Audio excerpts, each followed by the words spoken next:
Cine ஃபீல்ட்ல போகணும்னா 2 லட்சம் தரணுமா? இது நாங்க புதுசாகுது.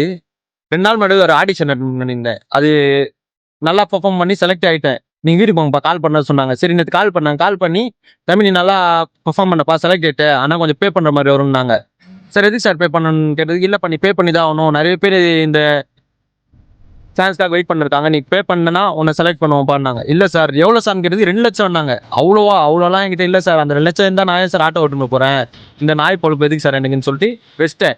அதுதான் நான் சரி இது வீடியோ போடலான்னு சொல்லி அடுத்த 30 நாள்ல நான் எத்தனை ஆடிஷன் அட்டெண்ட் பண்றேன், எத்தனை பேர்கிட்ட திட்டு வாங்குறேன், எத்தனை பேர் என்ன ஏமாத்துறாங்க, ஆட்டோ லைஃப்ல என்ன நடக்குது, என் லைஃப்ல என்ன நடக்குதுன்னு நான் 30 நாளைக்கு வீடியோ போட போறேன். மறக்காம பாருங்க. அதுக்கப்புறம் வந்து உங்களுக்கும் யூஸா இருக்கும். சினி ஃபீல்ட்ல போகணும்னு நினைக்கிறவங்க, ஆட்டோ ஓட்டணும்னு நினைக்கிறவங்க, சாதாரண மக்களோட லைஃப் எல்லாமே நீங்க பாருங்க. அது ரொம்ப யூஸ்ஃபுல்லா இருக்கும்.